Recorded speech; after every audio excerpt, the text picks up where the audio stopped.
Assalamualaikum warahmatullahi wabarakatuh. Waalaikumsalam warahmatullahi wabarakatuh. Pak. Selamat sore anak-anak. Sore, Pak. Apa kabar hari ini? Baik, Baik, Pak. Baik, Sehat. Alhamdulillahirrahmanirrahim, semuanya sehat-sehat saja. Kemudian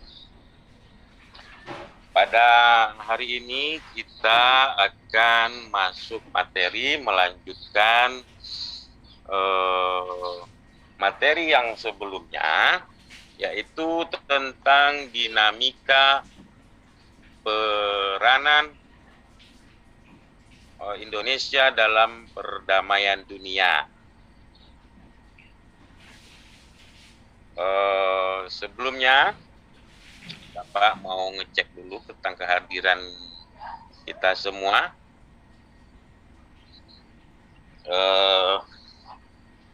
Bapak absen satu persatu dulu, ya. Pak. Ya, Pak. Ya, Pak. Ya, Pak. Sebentar.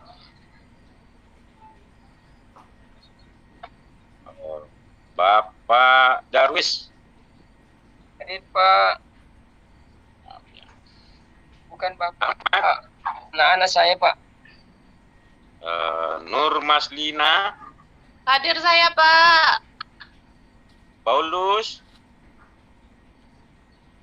Hadir, Pak. Adik. Ya. Parsi. Hadir, Pak. Petro. Hadir, Pak. Monica. Hadir, Pak. Wahyu. Hadir, Pak. Ada Wahyu ya, nggak bolos lagi ya. Enggak, Pak. Alhamdulillah. Parsi. Udah tadi, Pak. Hadir, Pak. Ya. Oke, baik. Saya dulu Pak. Mas Lina mau berdoa. Dipanggil. Saya belum dipanggil, Pak. Di Ya. absen. Siapa yang belum di absen tadi? Saya Pak belum. Oh, Bu Purwanti. Nur Maslina. Hadir Anak-anak saya, Purwanti, Pak. Nanti saya berdoa ya, Pak. Ya. Baik, kalau begitu semua sudah hadir, sudah siap melanjutkan pelajaran. Sebelumnya itu kita bersyukur dulu kepada Tuhan Yang Maha Esa supaya kita diberkahi. Untuk itu kita berdoa dulu dipimpin oleh Nur, silakan pimpin doanya untuk membuka pelajaran ini. Baiklah teman-teman, sebelum kita memulai pelajaran PPKN pada hari ini, ada baiknya terlebih dahulu kita berdoa menurut agama dan kepercayaan masing-masing. Berdoa mulai.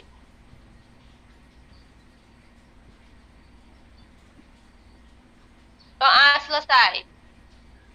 Baik, terima kasih Nur. Seperti biasanya, dalam mempelajari PKN, ya, sebelum kita masuk kepada materi, kita menentukan dulu apa sih gunanya kita belajar PKN. Nah, seperti itu kira-kira. Di sini Bapak tampilkan, sebentar ya Bu ya. Udah di-sharing Pak Paulus? Belum muncul Pak. Belum Oh, ya. kelihatan, Pak. Ya. Belum terlihat, Pak. Iya, sebentar ya, Bapak buka dulu materinya tentang kemudian bersikap toleran dan cinta damai sebagai refleksi peran Indonesia dalam perdamaian dunia dalam hidup bermasyarakat, berbangsa, dan bernegara. Jadi kita harus menjaga sikap kita terhadap tetangga-tetangga kita. Melalui metode ajar problem based learning, kita dapat memahami peran Indonesia dalam menciptakan perdamaian dunia melalui hubungan internasional. Ya, jadi wadahnya adalah hubungan internasional dalam menjalin hubungan kerjasama. Selanjutnya, dalam melalui materi pelajaran ini dapat memahami peran Indonesia dalam menciptakan perdamaian dunia melalui organisasi internasional. Kemudian dapat menganalisis dinamika peran Indonesia dalam perdamaian dunia. Apa saja peran Indonesia dalam perdamaian dunia dewasa ini atau sebelumnya ini nanti kita kupas. Kemudian kita kaitkan dengan undang-undang dasar. Kemudian mendemonstrasikan. Nah, ini merupakan kerjaan anak-anak semua ya. Nanti didemonstrasikan hasil yang akan kita diskusikan. Jadi setelah dianalisis, kemudian dipresentasikan tentang apa? Ya, tentang permasalahan yang nanti kita akan bahas. Ya, yaitu tentang peran Indonesia dalam perdamaian dunia. Begitu. Kemudian lanjut, dalam kegiatan ini juga anak-anak sekalian,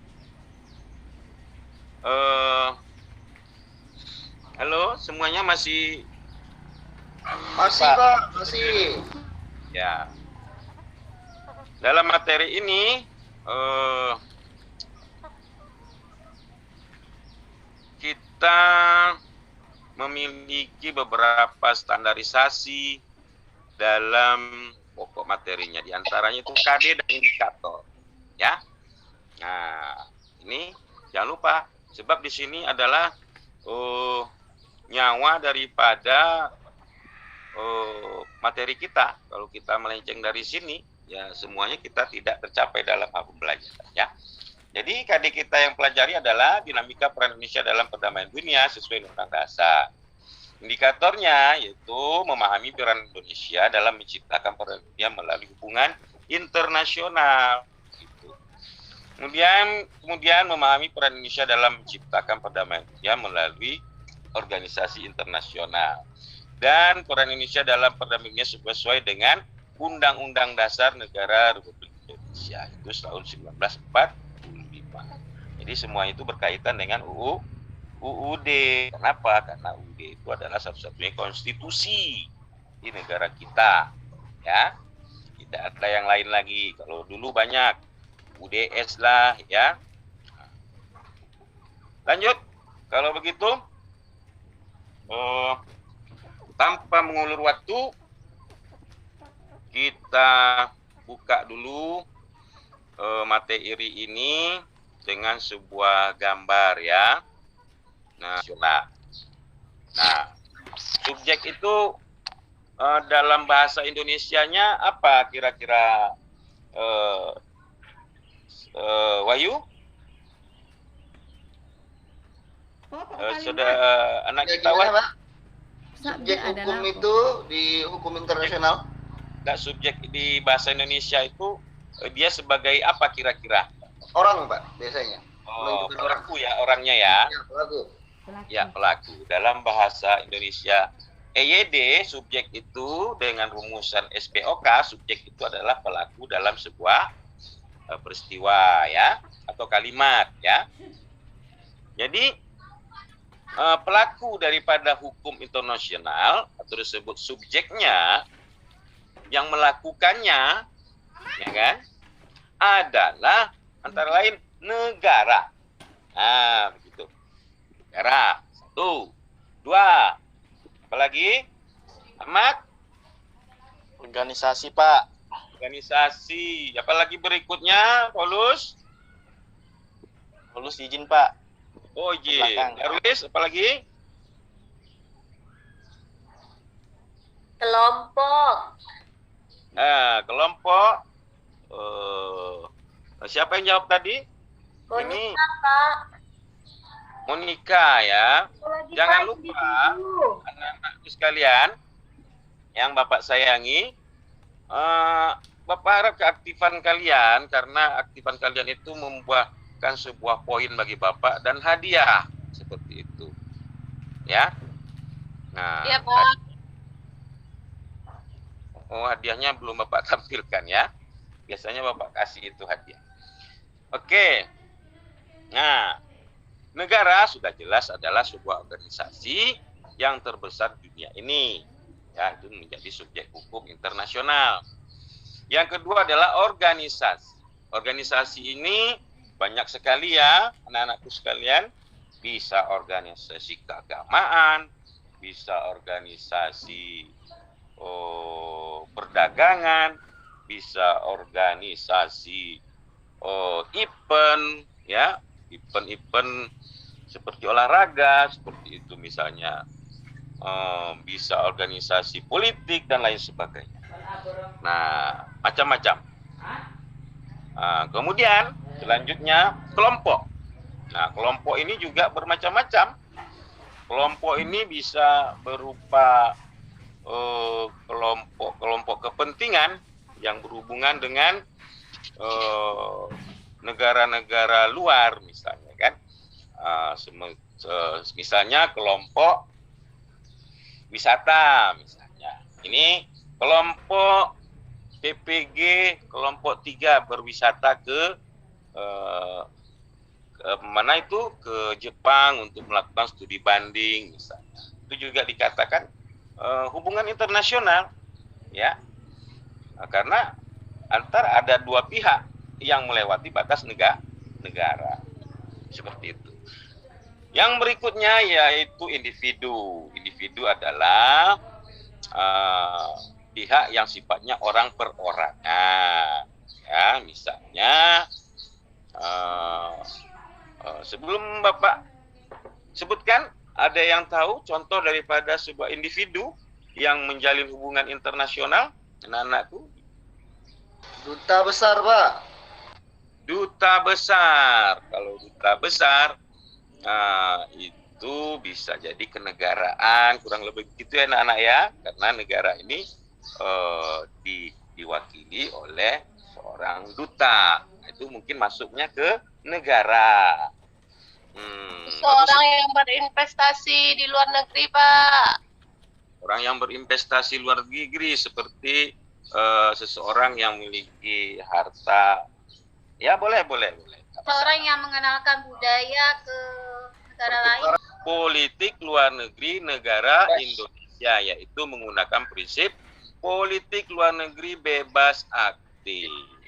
Nah, di sini bebas artinya bahwa negara Indonesia bebas bersama dengan negara lain dan organisasi internasional manapun. Kemudian aktif artinya bahwa negara Indonesia selalu berperan dalam aktivitas dan kerjasama internasional di berbagai bidang. Oke, itu prinsipnya ya. Nah, dengan tujuan yang mulia sekali, Indonesia memiliki prinsip yang tidak dimiliki oleh negara manapun. Ya, itulah hebatnya Indonesia yang memiliki satu-satunya ideologi Pancasila yang luar biasa. Tapi ya maklumlah, dalam pelaksanaan sebuah produk yang canggih itu sangat sulit sekali, ya. Contoh, kita beli pesawat atau kendaraan lah, mobil yang canggih, ya untuk mengoperasikannya kita kan sulit, kadang-kadang harus beradaptasi dulu, ya. Nah, begitu juga dengan sebuah sistem. Untuk melaksanakannya kita harus beradaptasi.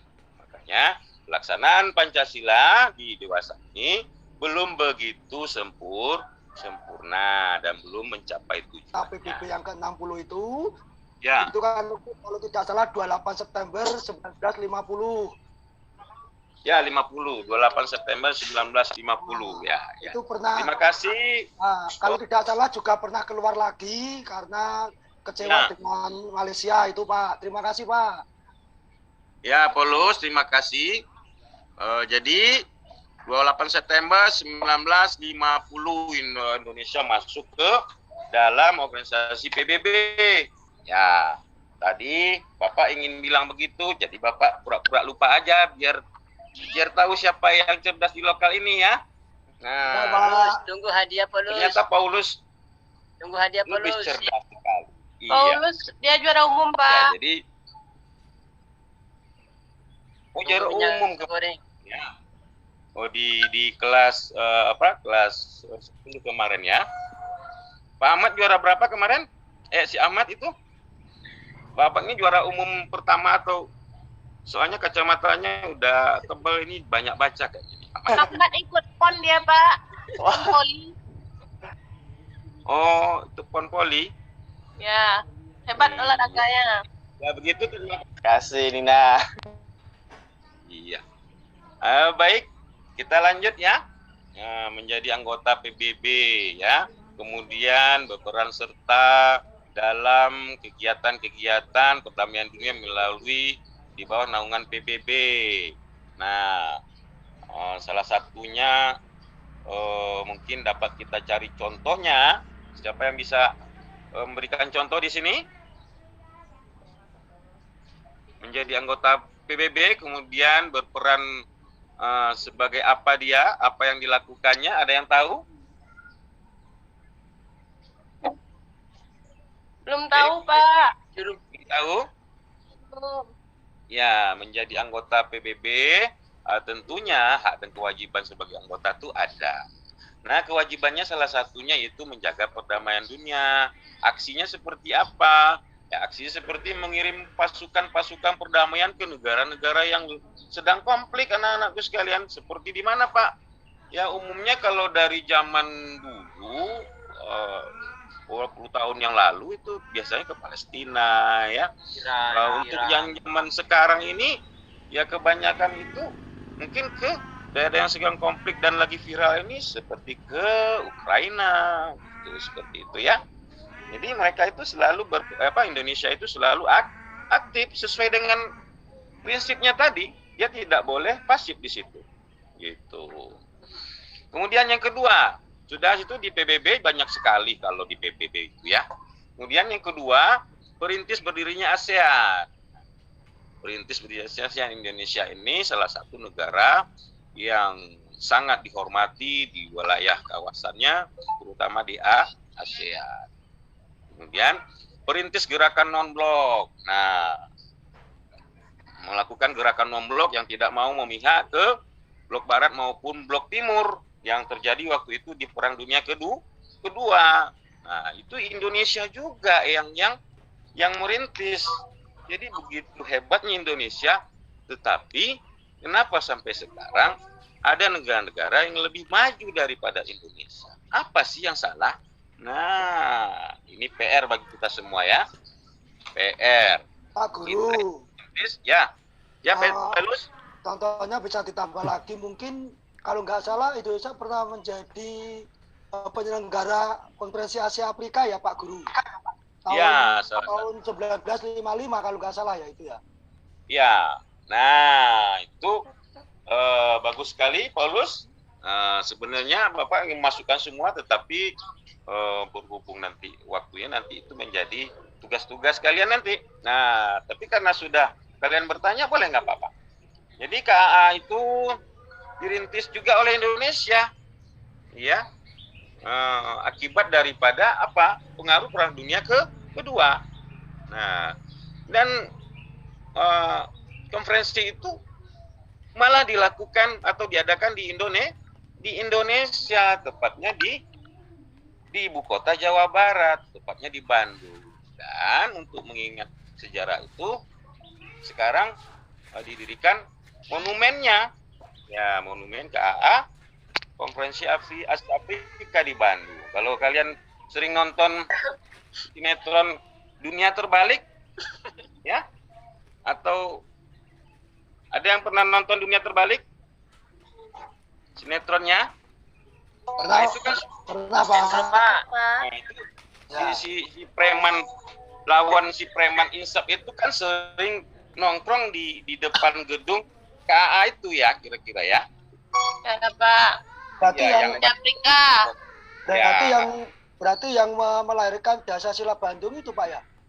Iya, yang melahirkan itu. Nah, jadi banyak sekali sejarah-sejarahnya di Indonesia tentang peperanannya di dunia, ya. Nah, pertemuan kemudian ini adalah salah satu foto peranan Indonesia untuk saudara kita di Palestina. Bentar ya, ada telepon dari Pak Kepala. Ya, Pak. Pak Halim, terasinya sudah habis. Oh, iya.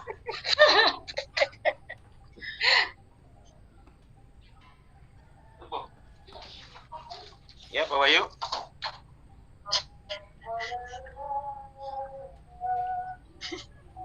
Aduh, ini nih kalau materinya enak nggak bisa berhenti, Pak Wahyu. Iya. Baik, anak-anakku sekalian yang Bapak sayangi dan Bapak banggakan, kita lanjutkan materi tadi yang terputus karena ada suatu permasalahan sedikit ya. Ya, Pak Kepala tadi manggil saya. Ya. Jadi kelanjutan tadi daripada materi tadi yaitu peristiwa-peristiwa yang terjadi di menjadi permasalahan utama ya dalam materi kita ini, yaitu tentang peristiwa konflik perang antara Rusia dengan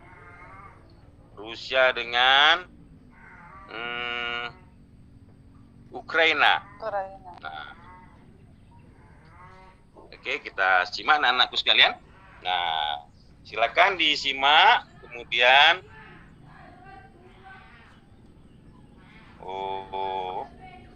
ini agak lelet sedikit. Muternya lama. Dan salah satu anggota champion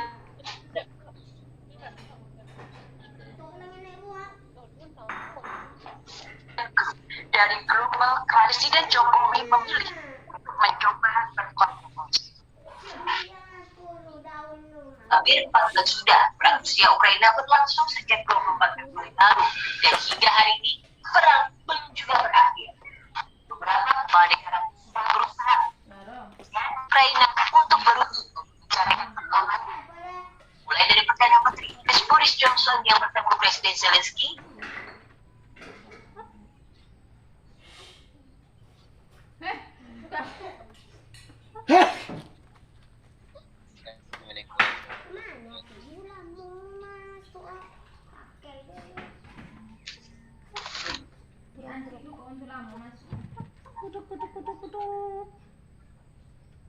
Hingga perwakilan dari Prancis, Jerman, Italia, dan Roma.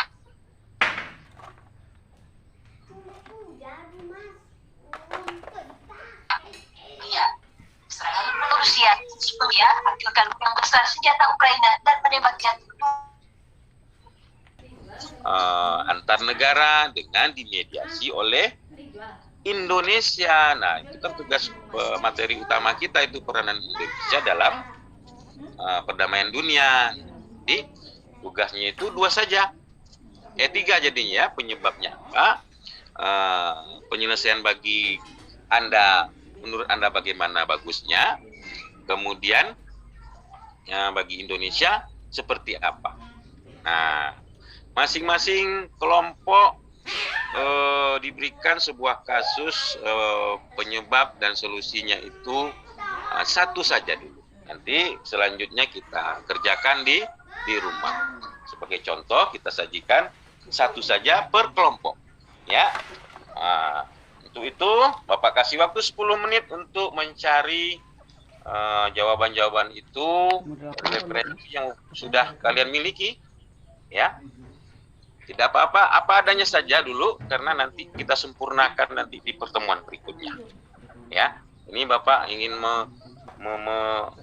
mengetes bagaimana pengetahuan anak-anakku sekalian tentang perkembangan dunia yang dewasa ini maupun yang terjadi di saat ini. Gitu ya, silakan anak-anakku sekalian. Ibu siapa? Ketua kelasnya siapa ini? Paulus, Pak. Paulus ya. Paulus, tolong dikondisikan kursinya semuanya itu, Paulus. Ya, Pak. Kelompoknya terbagi Pak. 2 ya. Pak Guru. Kalau Ya. saya usul kelompoknya seperti kelompok yang kemarin gimana Pak Guru? Boleh, tidak apa-apa. Kita kan sudah membentuk kelompok kemarin, Paulus, jadi itu aja kita teruskan dalam diskusi ya Ya Pak di Guru. awal-awal. Ya.